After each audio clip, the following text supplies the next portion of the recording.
Assalamualaikum warahmatullahi wabarakatuh. Kami dari kelompok 10 kelas MJ510 Digital Innovative Entrepreneurship akan mempresentasikan terkait bisnis model kanvas perusahaan Indomaret yang beranggotakan C. Sarita Bunga Permatahati, Koffanila Juliana, Komang Cynthia Krismayanti, Muhammad Lazuardi Ramdhani, dan Nuri Fatmahano. Bisnis model kanvas adalah suatu konsep yang pertama kali diperkenalkan oleh Alexander Osterwalder dan Yves Spignar dalam bukunya yang berjudul Business Model Generation. BMC ini adalah kerangka visual yang digunakan untuk menggambarkan, merancang, dan menganalisis model bisnis secara menyeluruh. BMC ini berguna dalam membantu sebuah bisnis untuk menghasilkan value dalam usahanya. Adapun tujuan BMC yang pertama membantu memvisualisasikan ide bisnis, apakah setiap elemen berhubungan dan penentu strategi sesuai dengan target pasar atau belum. Yang kedua, perencanaan dan pengembangan strategi, di mana peluang dan tantangan diidentifikasi terlebih dahulu. Yang ketiga, BMC menjadi alat yang fleksibel dan adaptif, sehingga menyesuaikan seiring dengan perubahan kondisi pasar serta menarik investor dan mitra bisnis. Apabila BMC menggunakan model yang jelas, maka peluang kerjasama juga menjadi lebih besar. BMC memiliki 9 elemen. Yang pertama, customer segment, yaitu kelompok pelanggan yang ingin dijangkau dan dilayani. Value proposition, yaitu manfaat utama yang ditawarkan kepada pelanggan. Kemudian channel, yaitu cara perusahaan menjangkau dan berkomunikasi dengan pelanggan untuk menyampaikan posisi nilai. Customer relationship, yaitu jenis hubungan yang dibangun dengan pelanggan. Revenue stream, yaitu sumber pendapatan dari setiap segmen pelanggan. Key resource, yaitu aset penting yang dibutuhkan untuk menjalankan model bisnis. Key partnership, yaitu aliansi strategis dengan pihak luar untuk efisiensi sumber daya. Key activities, yaitu kegiatan inti yang dilakukan untuk menciptakan dan menyampaikan proporsi nilai. Atau structure, yaitu biaya utama yang timbul dari menjalankan model bisnis, bisa berupa biaya tetap, variabel, atau ruang lingkup. Yang akan melanjutkan penjelasan terkait dengan profil bisnis produk, di mana Indomaret memiliki nama perusahaan yakni PT Indomarko Prismatama yang berdiri pada tahun 1988. Kemudian pemilik utamanya ialah Salim Group. Model bisnisnya ialah minimarket retail dan waralaba dengan pusat distribusi yang didukung oleh 37 pusat distribusi dan 27 depo. Adapun inovasi digitalnya ialah layanan e-commerce Klik Indomaret dan e-wallet Isaku. Nah, Indomaret ini memiliki kontribusi terhadap UMKM dengan memberikan ruang bagi produk UMKM lokal. Seperti tampak pada layar ini, di sini ada beberapa kerjasama Indomaret dengan Pemkab Pasir maupun Pemkab Kendal. Nah, selanjutnya terkait dengan milestone Indomaret. Jadi, Indomaret ini pertama kali dibuka di Ancol, daerah Jakarta Utara pada Juni 1988. Nah, kemudian pada tahun 2014, merek ini telah memiliki 10.600 gerai. Nah, untuk kepemilikannya saat ini dimiliki oleh Grup Salim. Dan kemudian untuk Indomaret itu ada dua jenis. Yang pertama itu ada Indomaret Point yang menyediakan makanan cepat saji serta area tempat duduk. Dan yang kedua itu ada Indomaret Fresh yang tempatnya lebih besar dan juga menjual buah-buahan, sayur-sayuran, dan juga daging. Baik, selanjutnya ada visi dan misi. Untuk visinya sendiri yakni menjadi jaringan retail unggul yang menyediakan kebutuhan harian dengan akses mudah, harga terjangkau, dan pelayanan yang ramah di seluruh Indonesia. Untuk misinya sendiri ada 4, yakni yang pertama menyediakan produk kebutuhan masyarakat, memberikan pelayanan terbaik, mengembangkan kemitraan dan kerjasama dengan UMKM, serta berinovasi dalam digitalisasi layanan. Berikut adalah bisnis model kanvas table dari Indomaret itu sendiri, yakni ada key partner, key activities, key resource, value proposition, customer relationship, channel, customer segment, serta cost structure dan revenue stream. Customer segmennya itu kelompok yang ingin dicapai oleh Indomaret sendiri. Yang pertama adalah kelompok masyarakat umum atau keluarga. Kelompok ini memanfaatkan toko Indomaret sebagai solusi mudah untuk berbelanja kebutuhan rumah tangga sehari-hari. Yang kedua, kelompok milenial dan profesional muda. Kelompok ini membutuhkan tempat singgah cepat atau layanan digital untuk membeli makanan atau minuman di tengah aktivitas mereka. Yang ketiga adalah pengunjung harian atau pelanggan inklusif. Ini kelompok yang membeli barang secara spontan seperti makanan dengan minuman atau kebutuhan lainnya. Baik, selanjutnya saya akan menjelaskan mengenai channel. Di sini yang pertama adanya toko fisik dengan ribuan gerai Indomaret.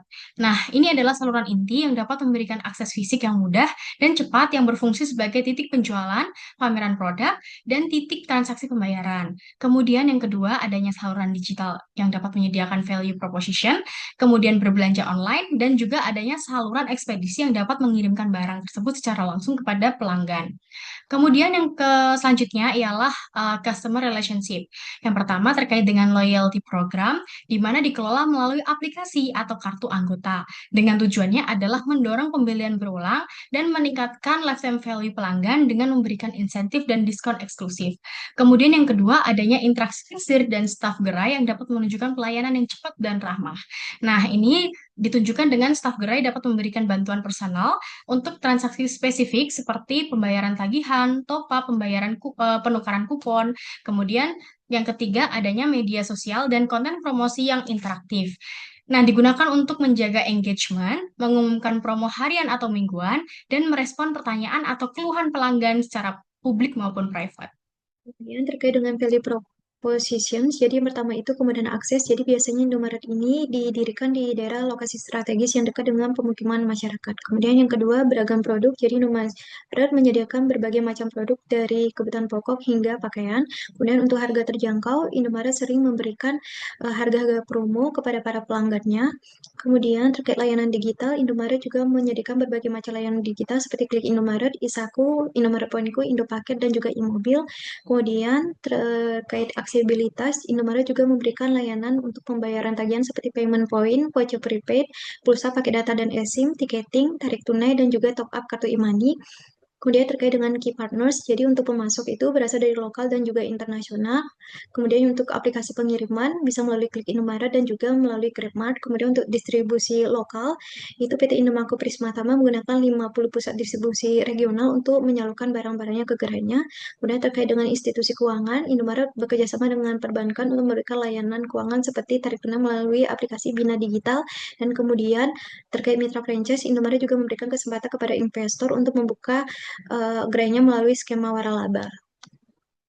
Lalu berikut untuk key activities dari Indomaret sendiri yakni ada pengelolaan rantai pasok dan logistik, operasional gerai, dan pemasaran serta promosi. Key activities, key activities itu sendiri yakni kegiatan-kegiatan utama yang dilakukan oleh suatu bisnis atau perusahaan untuk memberikan nilai kepada pelanggan.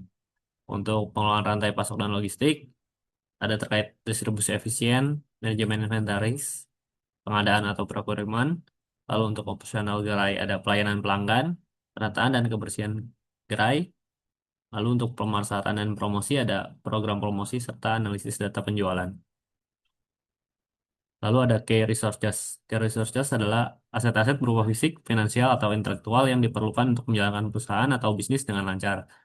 Untuk fisik sendiri ada jaringan gerai, pusat distribusi atau gudang, peralatan operasional. Untuk intelektual ada merek atau brand, sistem waralaba dan SOP, database pelanggan. Lalu untuk manusia ada karyawan gerai dan tim logistik. Serta untuk finansial ada modal kerja serta pendanaan dan ekspansi. Selanjutnya, terdapat cost structure atau struktur biaya dari model bisnis Indomaret. Cost structure ini menjelaskan pengeluaran utama yang harus ditanggung perusahaan agar seluruh aktivitas bisnis dapat berjalan dengan baik. Indomaret sebagai jaringan retail besar tentu memiliki struktur biaya yang cukup kompleks. Biaya terbesar pertama berasal dari pengadaan barang dan stok produk. Indomaret harus membeli berbagai produk kebutuhan sehari-hari dari supplier dalam jumlah yang besar agar stok di ribuan gerai tetap tersedia dan konsisten. Selain itu, terdapat biaya operasional toko seperti sewa tempat, listrik, air, perawatan toko, serta sistem kasir. Biaya berikutnya adalah biaya sumber daya manusia yang mencakup gaji karyawan toko, pelatihan, serta pengelolaan SDM. Dan Indomaret juga menanggung biaya distribusi dan logistik, yaitu biaya pengiriman barang dari gudang pusat ke toko-toko. Terakhir, Indomaret mengalokasikan biaya untuk promosi dan marketing, serta teknologi digital seperti diskon, katalog promo, serta pengembangan sistem pembayaran dan aplikasi. Selanjutnya ada revenue streams. Revenue streams menjelaskan dari mana perusahaan memperoleh pemasukan. Bagi Indomaret, sumber pendapatan utama berasal dari penjualan produk kebutuhan sehari-hari seperti makanan, minuman, dan kebutuhan rumah tangga yang lainnya.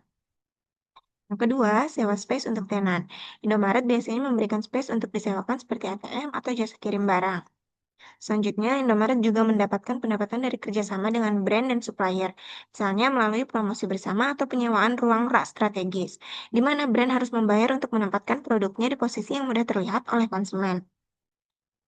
Sumber pendapatan lainnya berasal dari sistem waralaba, di mana mitra yang membuka gerai Indomaret memberikan biaya kemitraan dan bagi hasil. Selain penjualan produk, Indomaret juga memperoleh pendapatan dari penyediaan jasa dan layanan tambahan seperti pembelian token listrik, top-up e-wallet, hingga layanan transfer. Simpulannya, berdasarkan bisnis model Canvas, Indomaret memiliki model bisnis yang kuat dan terintegrasi mulai dari supply chain, distribusi, hingga layanan digital. Customer segmen yang luas, jaringan toko yang tersebar, serta produk variatif membuat Indomaret tetap menjadi pemimpin retail minimarket di Indonesia. Revenue streams yang beragam dan efisiensi struktur biaya menjadikan bisnis berkelanjutan dalam jangka panjang. Dengan inovasi teknologi dan penguatan kemitraan, Indomaret mampu menjaga keunggulannya di pasar yang kompetitif. Demikian analisis bisnis model kanvas Indomaret yang dapat kami sampaikan. Semoga pemaparan ini dapat memberikan gambaran yang jelas mengenai bagaimana Indomaret membangun dan menjalankan model bisnisnya secara berkelanjutan. Terima kasih.